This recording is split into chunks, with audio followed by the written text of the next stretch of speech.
그리스도의 풍성하신 은혜와 사랑이 늘 함께 하시길 바랍니다.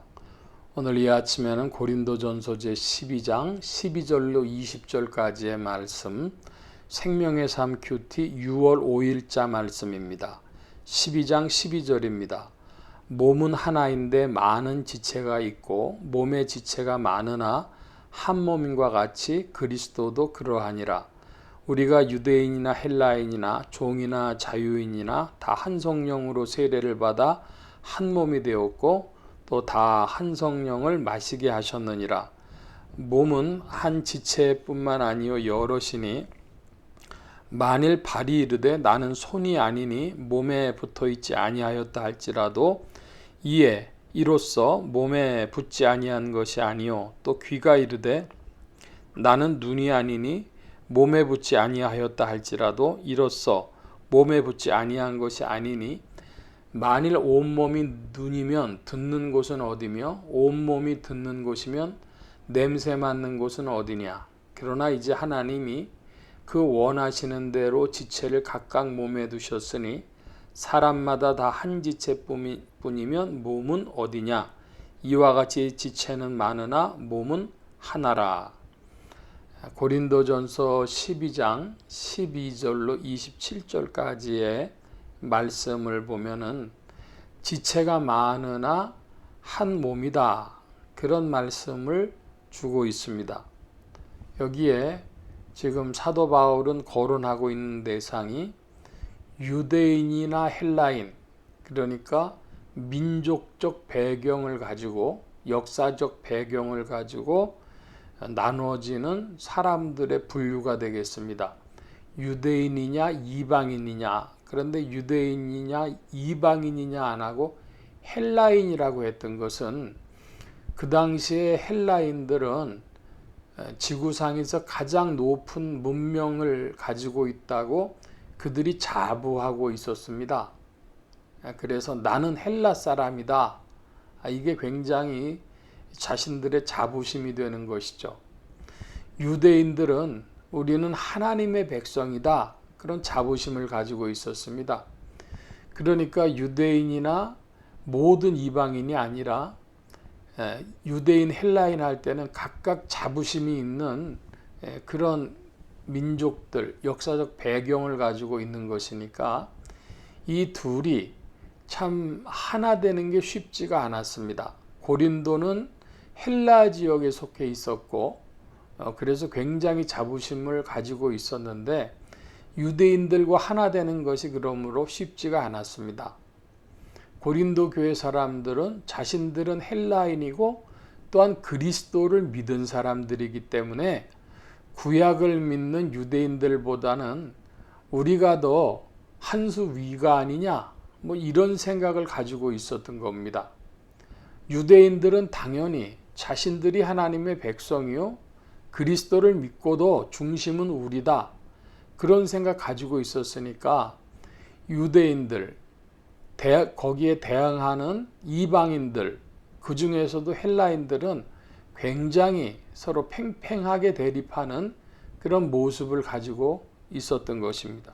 그래서 한 몸의 대상으로 그와 같이 유대인, 헬라인을 거론하고 있고 또 종이나 자유인을 이야기합니다. 노예와 자유인이다. 그런데 이제 노예라고 하는 건 자유를 빼앗긴 사람이니까 당연히 자유인들 혹은 귀족들 이런 사람들이 노예보다 우월한 것 같이 느껴지죠.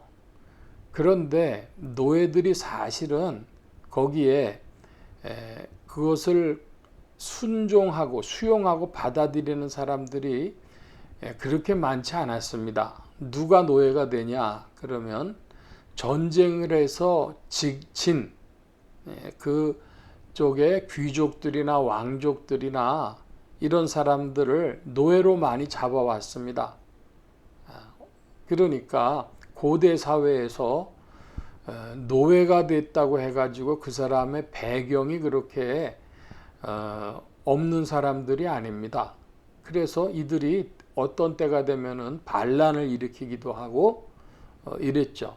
그러니까 전쟁에서 져서 노예가 되고 노예 시장에서 팔려서 왔기 때문에 처음부터 내가 그렇게 사회적 형편이 나는 이렇게 태어났구나, 이런 이들도 태어나서 그런 사람도 있지만은, 그것보다는 전쟁에 져서 내가 어쩔 수 없이 이렇게 왔지만 너네들을 보다 내가 난 사람이다, 너네들을 죽이고 내가 도망쳐서 다시 복수할 거다, 그런 사람들도 많이 있었던 겁니다.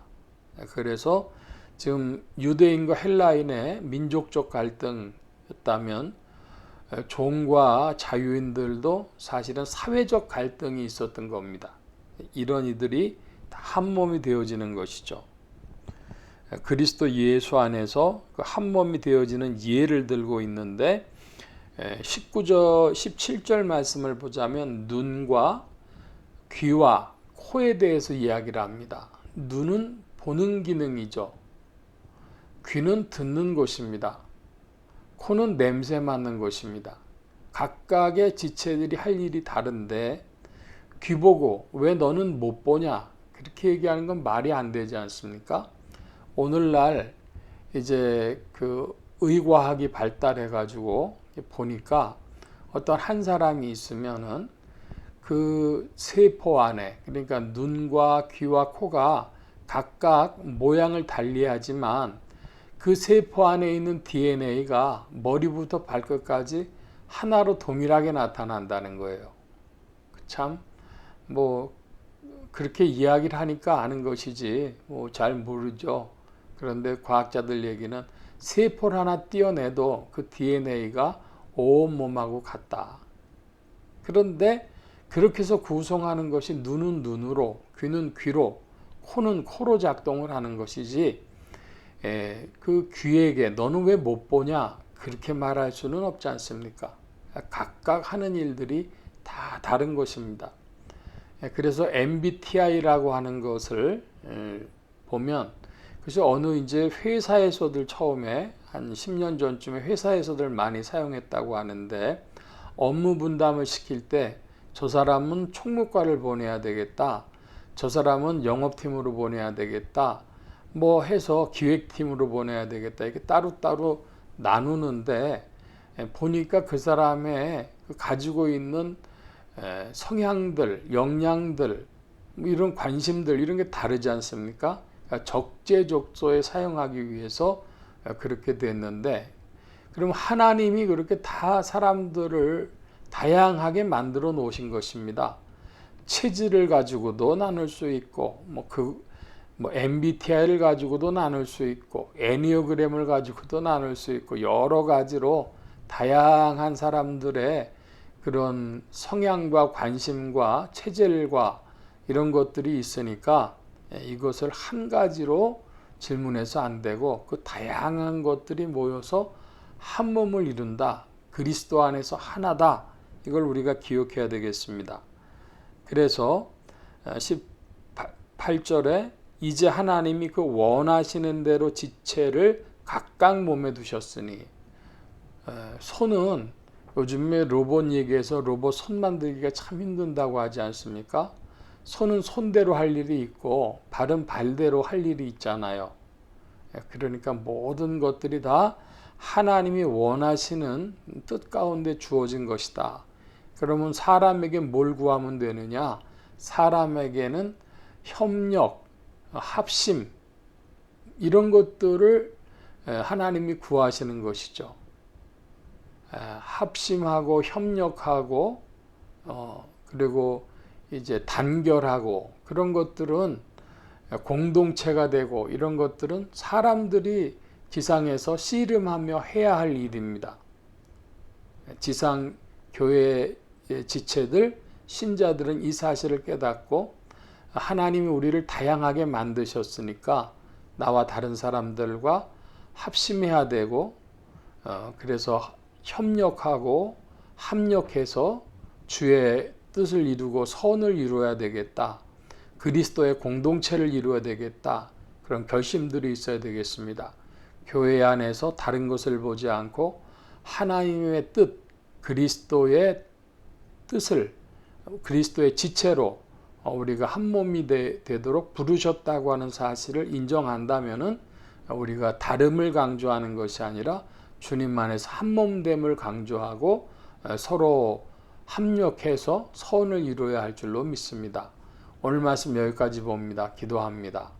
만복의 근원 되신 주님 함께하여 주셔서 지상교회의 지체들이 서로 다름을 깨닫고 하나님의 뜻 안에서 합력하여 선을 이루며 그리스도의 공동체를 이루게 하옵소서.